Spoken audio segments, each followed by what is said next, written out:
Assalamualaikum warahmatullahi wabarakatuh. Saya Hazkila Kanza Pratami, NPM 170318034, Fakultas Teknik Universitas Islam Bandung. Di sini saya akan memaparkan daripada hasil tugas akhir saya yang berjudul Identifikasi Potensi Perekonomian Wilayah Sekitar Waduk Jati Gede.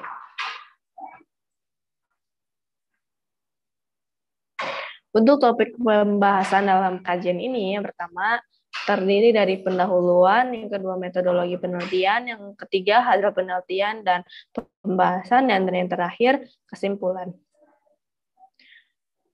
Untuk pendahuluan yang diambil dalam penelitian ini, di mana Waduk Jati Gede ini merupakan waduk terbesar kedua di Indonesia yang dibendung dengan membendung aliran Sungai Cimanuk yang terdapat di Kabupaten Sumedang dengan memiliki luas sebesar 3.053,34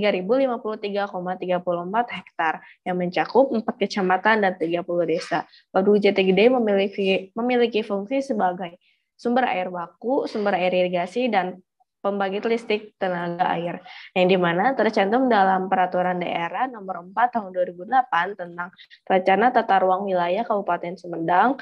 Waduk Jati Gede termasuk ke dalam KSK atau Sudut Kepentingan Pertumbuhan Ekonomi.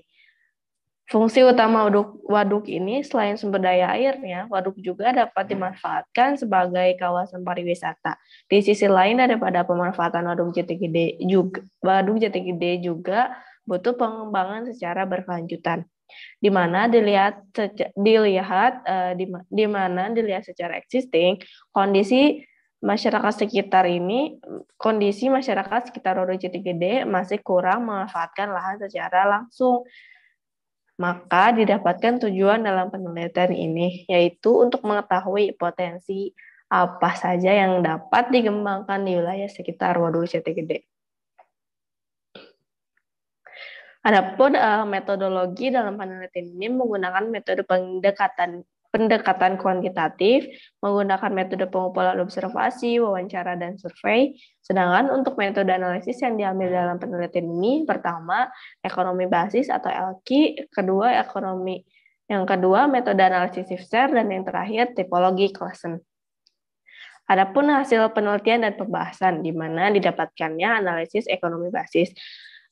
Komoditas yang termasuk ke dalam ekonomi basis yaitu komoditas mangga, alpukat, salak, kelapa sawit, kelapa, kopi, dan yang lainnya.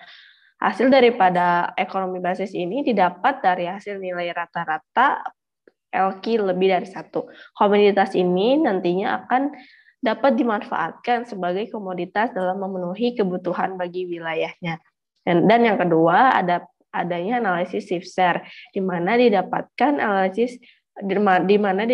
komoditas yang dapat bertumbuh dengan cepat sehingga memiliki daya saing yang baik, terdiri dari komoditas mangga, alpukat, salak, kelapa sawit, dan lain sebagainya. Untuk hasil penelitian yang terakhir yaitu analisis tipologi Claassen, di mana terdiri dari komoditas potensial yaitu kopi, sapi potong, dan ayam petelur. Komoditas potensial ini artinya komoditas yang memiliki peluang pemasaran yang tinggi sehingga dapat menguntungkan bagi masyarakat sekitar. Didapatkan hasil perhitungan bahwa kebutuhan pendapatan bagi pekerja perkebunan kopi ini nantinya dalam satu tahun mendapatkan hasil 5 juta per tahun.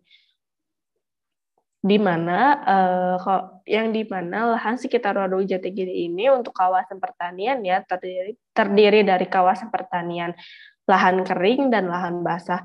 Untuk lahan kering sendiri dapat dimanfaatkan sebagai lahan perkebunan kopi yang dimana nantinya komoditas kopi ini dapat dikembangkan sehingga menguntungkan bagi masyarakat. Adapun kesimpulan daripada hasil penelitian ini, komoditi perkebunan kopi dapat dikembangkan di wilayah sekitar dan bagi masyarakat yang belum memiliki mata pencaharian yang tetap. Terima kasih presentasi dari saya dan pemaparan dari saya. Kurang lebihnya mohon maaf. Assalamualaikum warahmatullahi wabarakatuh.